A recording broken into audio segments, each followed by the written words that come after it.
Somewhere in the Bay of Bengal, there is an island you are not permitted to visit, not because of permits, not because of restricted military zones, because the people who live there will kill you. They have fired arrows at outsiders, killed a missionary who came bearing fish and scripture, and turned back every attempt at sustained contact for as long as anyone has been trying. The world has eventually taken the hint.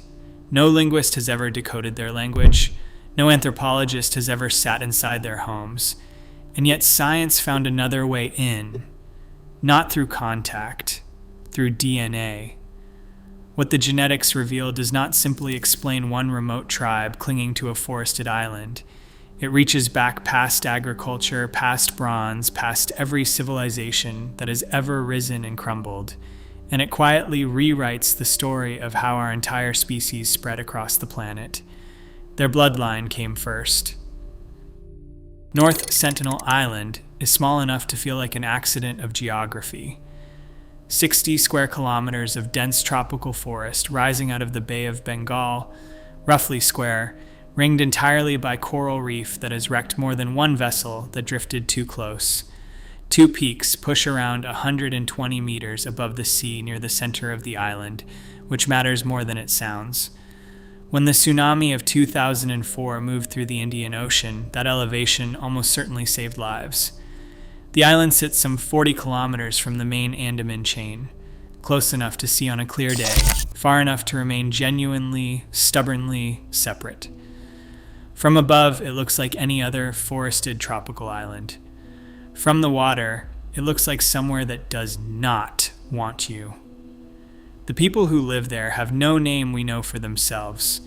We call them the Sentinelese, after the island, which is itself a name they had no part in choosing. Population estimates range anywhere from 50 individuals to 400. A spread that wide tells you almost everything about how little anyone has ever actually been able to observe. What we can see from a distance suggests a population that is healthy, active, and not remotely short on food. The surrounding waters offer fish, turtles, and shellfish in abundance. The forest provides birds and almost certainly boar. Their technology is consistently underestimated and genuinely fascinating once you look closely. They work iron, which immediately sounds wrong for a people so often filed under the Stone Age, but is entirely accurate. They simply do not smelt it. They scavenge it. Shipwrecks have been delivering raw metal to these shores for centuries, and the Sentinelese have been cold working it ever since. Scoring the metal with hard stone flakes, bending and snapping until a usable blank emerges, then grinding an edge against abrasive rock. The result is arrowheads that early visitors specifically recorded as tipped with iron. The arrows themselves run nearly the height of the person firing them, barbed just behind the point in a design that works equally well for spearing fish and for discouraging anthropologists. Their canoes are narrow outriggers, steered with poles rather than paddles, which keeps them in the shallows but makes them ruthlessly effective for exactly the kind of fishing their world demands. These are not the helpless remnants of a vanished age.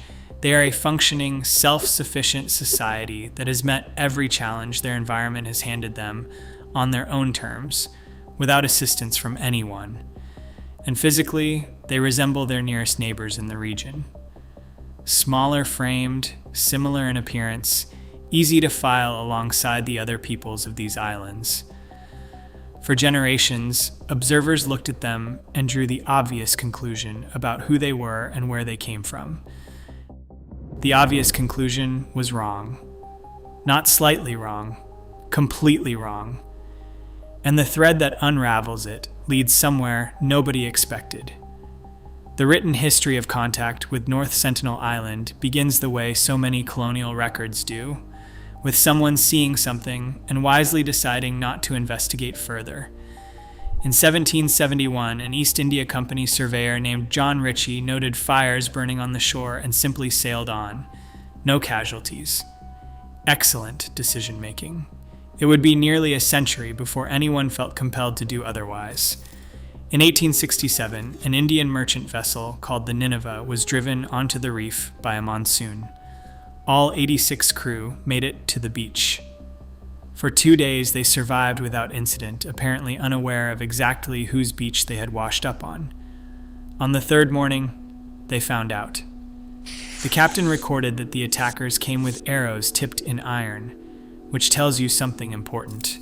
By 1867, the Sentinelese had already been working salvaged metal long enough that it had become standard equipment. The Royal Navy eventually arrived and extracted the survivors. Everyone lived. That outcome would not always repeat. Then came Portman. In 1880, the British officer placed in charge of the Andaman Islands arrived at North Sentinel with a large expedition party. On one visit, his team cornered a Sentinelese family in thick forest. Portman's own journal records that they seized 6 people and carried them back to Port Blair in the interest of science. The 2 adults died almost immediately. The 4 children were returned to the island with gifts, almost certainly carrying diseases their immune systems had no framework for. Portman later admitted the expedition had accomplished nothing except deepening the general terror of outsiders. He was, at minimum, right about that. The wider region experienced this same pattern on a civilizational scale. Colonization brought disease, forced labor, and the Battle of Aberdeen, where roughly 1,500 islanders with bows faced men with firearms and a cannon offshore. The outcome was not close. Within decades, populations that had thrived independently for thousands of years were dying of measles and malnutrition in settlements they had never chosen.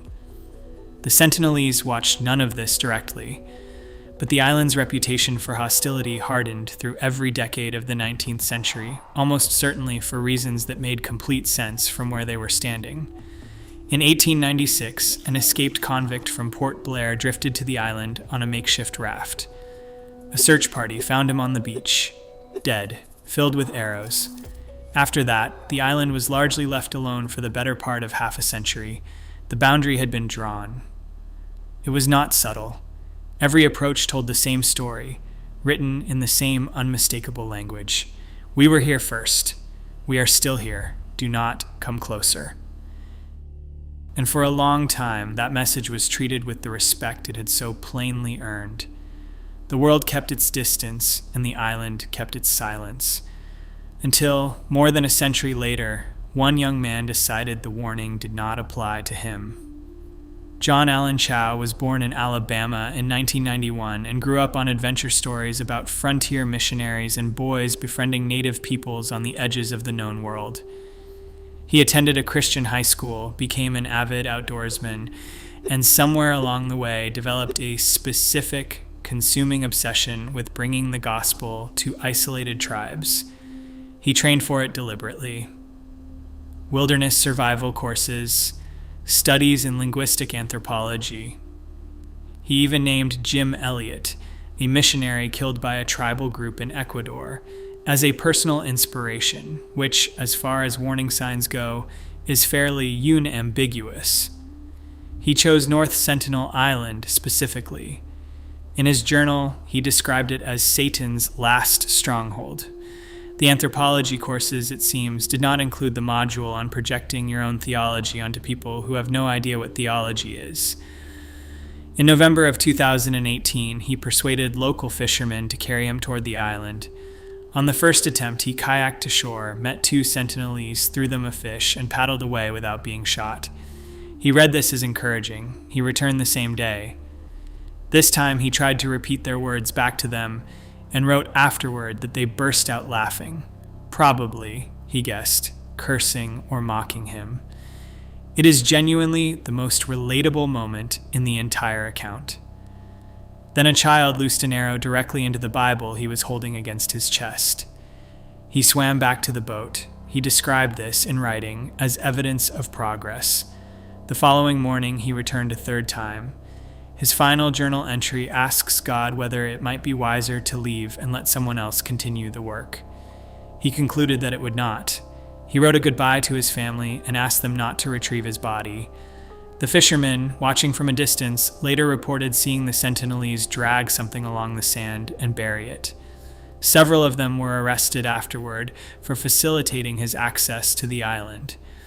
Chow's own father publicly blamed the evangelical culture that had pushed his son toward an end almost everyone familiar with North Sentinel had explicitly predicted. It is worth being clear about who the victims are in this story, because it is not the man who arrived uninvited. The Sentinelese were defending their home against an intruder who had been warned by the Indian government, warned by every historian who had ever written about the island, and warned, quite literally, by an arrow through a Bible, and who came back anyway. They have been left alone since 2018. That is the correct outcome, and the only one that makes any sense. And here the story turns, because while every expedition to North Sentinel was being repelled at the waterline by drawn bows, a quieter investigation had been unfolding on the neighboring islands, one that required no one's permission, one that risked no one's life, one that would end not with a body on a beach, but with an answer. For most of human history, the dead kept their secrets. Whatever a body knew about where it came from and who its ancestors were vanished with it into the ground. Then, over the last 2 decades, ancient DNA changed that completely. Scientists learned to extract genetic material from teeth and from the dense bone of the inner ear, where biological information survives longest, and to sequence what remained. Applied to skeletal remains from across the Andaman archipelago, the results were striking enough to demand serious attention. One honest caveat has to come first, because it matters. No one has ever sequenced a Sentinelese genome. They have never been contacted, never sampled, and never will be against their will. The picture is built instead from their neighbors, the other Andamanese peoples, with the Sentinelese reasoned into it as the most isolated, least disturbed member of the group. We are not reading their DNA directly, we are reading the family they belong to. And what that family carries is extraordinary. Their ancestry traces back to some of the earliest modern humans to leave Africa.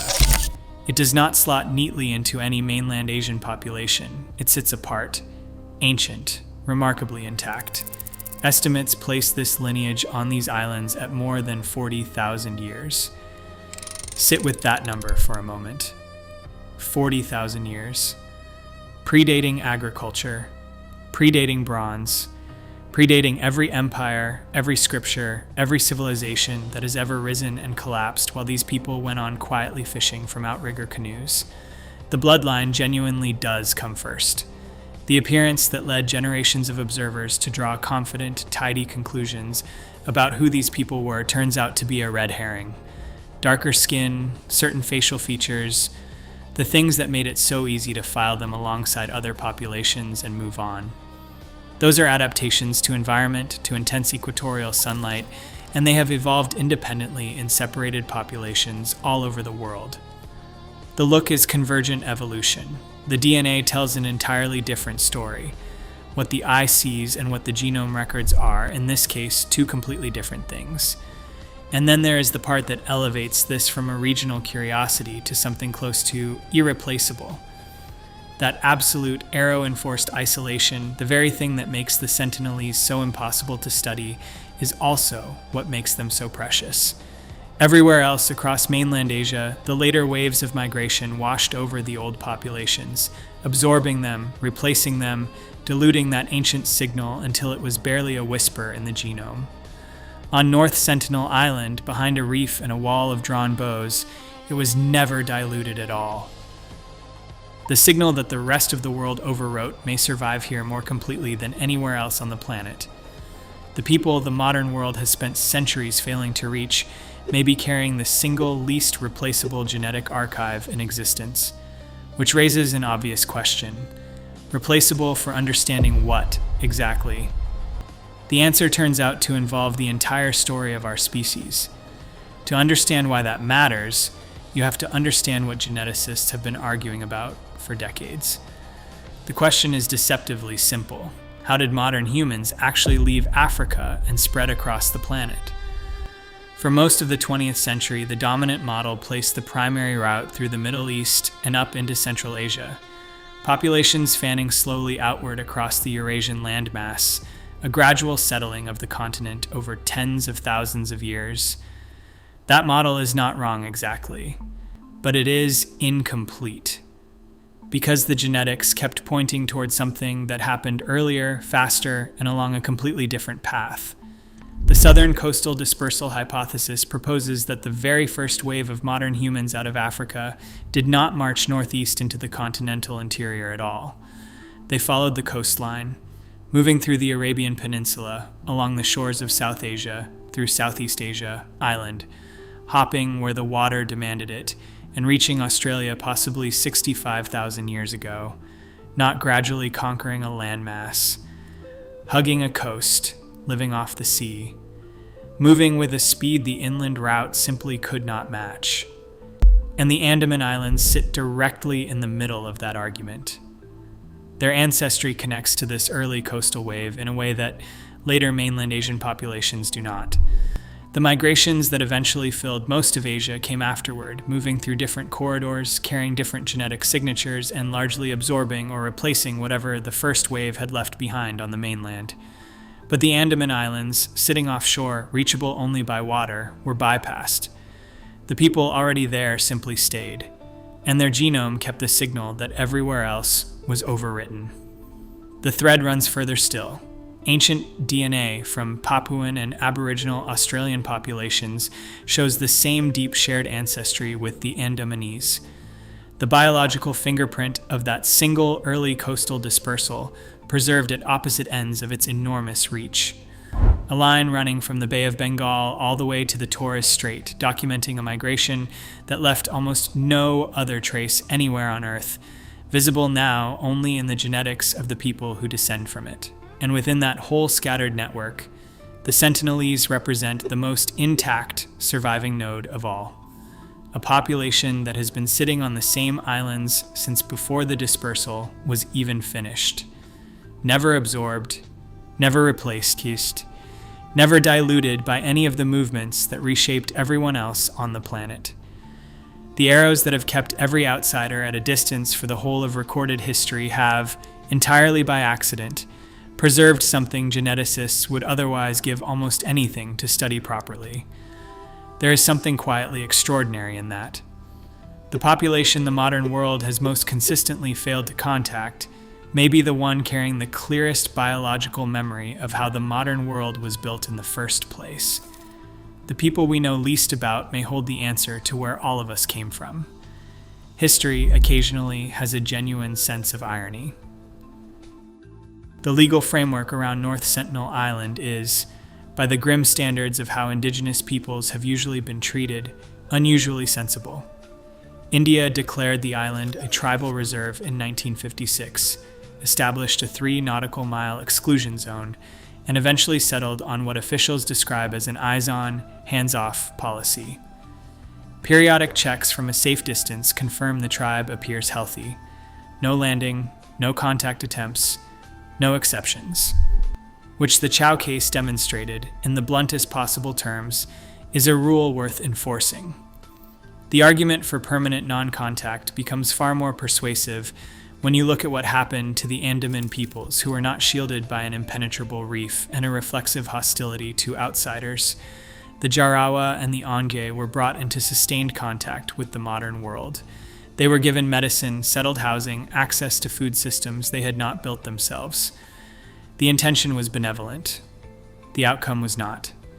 Within decades, populations that had maintained robust health and a coherent identity for thousands of years were struggling with malnutrition, with dependency, and with the specific kind of purposelessness that arrives when the entire framework of a society's existence is quietly removed and replaced with something that does not fit.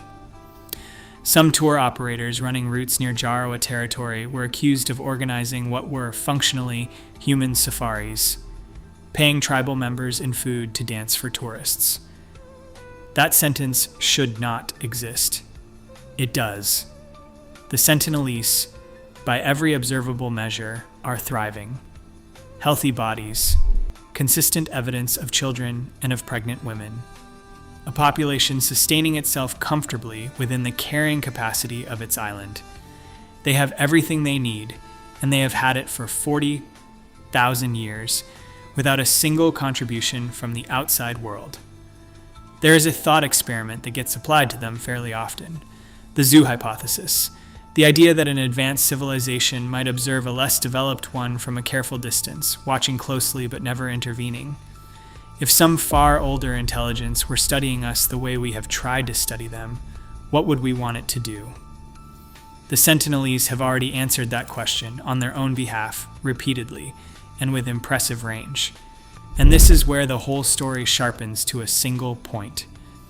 The same science that reveals how irreplaceable these people are, that traces their bloodline back past every civilization and identifies them as the clearest surviving record of our species' first great journey, is the very same science that makes the strongest possible case for never disturbing them to learn more. Every additional answer would have to be taken by force, from people who have said no with absolute consistency for centuries. The knowledge is precious, but it is not more precious than they are. And the moment we accept that, the entire impulse to reach them, to study them, to know them, collapses into the one thing they have always asked of us: distance. The Sentinelese will almost certainly never know that their DNA is quietly rewriting the textbooks on human migration, and they do not need to. They were fishing those reefs and working salvaged iron into arrowheads for 40,000 years before anyone thought to extract meaning from ancient bones, and they will go on doing exactly that, regardless of any conclusion reached in a laboratory on the other side of the planet. Their isolation is not something that happened to them. It is something they chose, defended, and enforced with a consistency that shames most human commitments. The genetics do not grant us access. They do not create some debt the Sentinelese owe to human knowledge. If anything, they give us one more reason to understand exactly what would be lost if we ever stopped respecting a boundary these people have spent millennia making unmistakably, unforgettably clear.